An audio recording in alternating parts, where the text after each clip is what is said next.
బులెటిన్లో breaking news చూస్తున్నాం. ఏపీలో కోవిడ్ కేసులు క్రమేపీ పెరుగుతూ ఉన్నాయి. నిన్న ఒక్కరోజే 10 మంది కోవిడ్ బారిన పడ్డారు. దాంతో ఏపీలో నమోదైన కరోనా కేసుల సంఖ్య 49కి చేరింది. ఆసుపత్రిలో 24 మంది బాధితులు చికిత్స పొందుతూ ఉన్నారు. ఇక తాజాగా గుంటూరు జిల్లాలో 3కి, ఎన్టీఆర్ జిల్లాలో 2కి పాజిటివ్గా తేలింది. ఏపీలో కరోనాతో ఇప్పటివరకు 4 మృత్యువాత పడ్డారు. కరోనా విస్తరిస్తూ ఉండడంతో అధికారులు అప్రమత్తమయ్యారు. జిల్లాల వారీగా ఉన్న ప్రాథమిక ఆరోగ్య కేంద్రాలు, ప్రభుత్వ ఆసుపత్రుల్లో ప్రత్యేక వార్డులను సిద్ధం చేయాలని ఆదేశించారు. కరోనా పరీక్షల సంఖ్యను పెంచాలని సూచించారు. ఎవరికైనా జ్వరం, దగ్గు, గొంతు నొప్పి వంటి లక్షణాలు కనిపిస్తే నిర్లక్ష్యం చేయకుండా వెంటనే సమీపంలోని ఆరోగ్య కేంద్రంలో పరీక్షలు చేయించుకోవాలని స్పష్టం చేశారు. ప్రజలందరూ ముందస్తు జాగ్రత్తలు పాటించాలని అధికారులు కోరారు. రద్దీగా ఉండే ప్రదేశాల్లో తప్పనిసరిగా మాస్కులు ధరించడం, సామాజిక దూరం పాటించడం, చేతులను తరచూ పరిశుభ్రంగా ఉంచుకోవడం చేయాలని తెలిపారు. ఏపీలో విజృంభిస్తున్న కరోనాకు సంబంధించిన మరిన్ని అప్డేట్స్ అందించడానికి మా ప్రతినిధి జయరాజ్ మనకు అందుబాటులో ఉన్నారు. జయరాజ్. సంధ్య, ఆంధ్రప్రదేశ్లో కరోనా కేసుల సంఖ్య పెరుగుతూ ఉంది. దీంతో ప్రభుత్వం అప్రమత్తమైంది. అన్ని ప్రాథమిక ఆరోగ్య కేంద్రాల నుంచి జిల్లా స్థాయి ఆసుపత్రి వరకు కూడా అన్ని చోట్ల కూడా దీనికి సంబంధించినటువంటి కరోనా టెస్టులు చేసేటటువంటి కిట్లన్నీ కూడా సిద్ధం చేశాయి.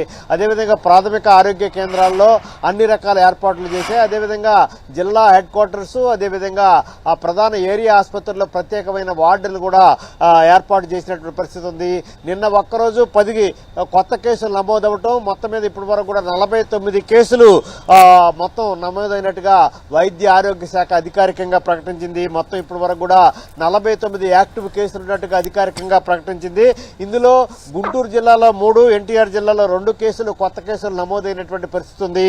దీంతో పాటు అల్లూరు, ఏలూరు, కృష్ణా, తిరుపతి, విశాఖపట్నంలో ఒక్కొక్క కేసు నిన్న కొత్తగా నమోదైనటువంటి పరిస్థితి ఉంది. మొత్తం మీద 302 మందికి కరోనా పరీక్షలు నిర్వహిస్తే 10 మందికి కొత్త కేసులు నమోదైనట్టుగా నిర్ధారణ అయింది. దీంతో ఆసుపత్రుల్లో 24 మందికి చికిత్స పొందుతూ ఉన్నారు. 16 మంది హోమ్ ఐసోలేషన్ లో ఉన్నారు. అదేవిధంగా ఇప్పటి వరకు కూడా 5 చికిత్స పొంది డిశ్చార్జ్ అయ్యారు.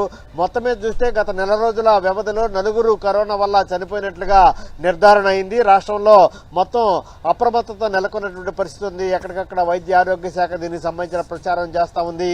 జలుబు, దగ్గు, జ్వరం ఉంటే వెంటనే సమీపంలో ఉన్నటువంటి ప్రభుత్వ వైద్యశాలకు వెళ్లి కరోనా టెస్టులు చేయించుకోవాలి.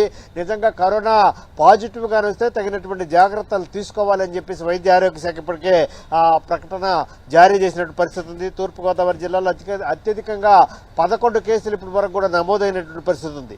అదేవిధంగా గుంటూరు జిల్లాలో 9 కేసులు, వైఎస్ఆర్ కడప జిల్లాలో 8 కేసులు నమోదైనట్లు వైద్య ఆరోగ్య శాఖ అధికారికంగా ఇప్పటి వరకు ప్రకటించింది. కాకినాడ, ఏలూరు, బాపట్లలో 2 చొప్పున కేసులు నమోదైనటువంటి పరిస్థితి ఉంది. కొత్తగా మొత్తం ఎక్కడికక్కడ పూర్తి స్థాయిలో వైద్య ఆరోగ్య శాఖ అప్రమత్తం చేసింది.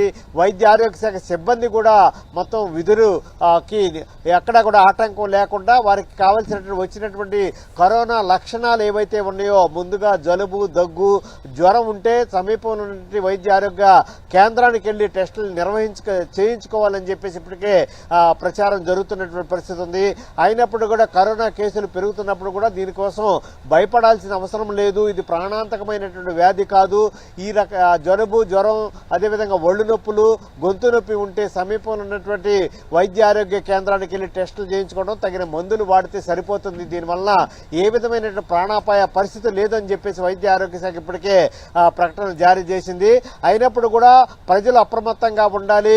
ఎక్కడికక్కడ సామాజిక దూరం పాటించాలి, మాస్కులు ధరించాలి. ఏ విధమైనటువంటి లక్షణాలు కనిపిస్తే సమీపంలో ఉన్నటువంటి వైద్య ఆరోగ్య శాఖ ఆసుపత్రులకు వెళ్లి అక్కడ టెస్టులు చేయించుకోవాలని చెప్పేసి వైద్య ఆరోగ్య శాఖ ఇప్పటికే ప్రకటన జారీ చేసింది. మొత్తం మీద చూస్తే ఈ కేసుల సంఖ్య పెరుగుతున్నటువంటి పట్ల వైద్య ఆరోగ్య శాఖ అప్రమత్తమైంది. అన్ని ఏర్పాట్లు కూడా ప్రత్యేకంగా చేసింది. ప్రత్యేకమైన వార్డులు కూడా నెలకొల్పి అక్కడ వైద్య అందుబాటులో 24 గంటల వైద్యం అందుబాటులో ఉంచేటటువంటి ఏర్పాట్లు చేసింది. సంధ్య. రైట్ జయరాజ్.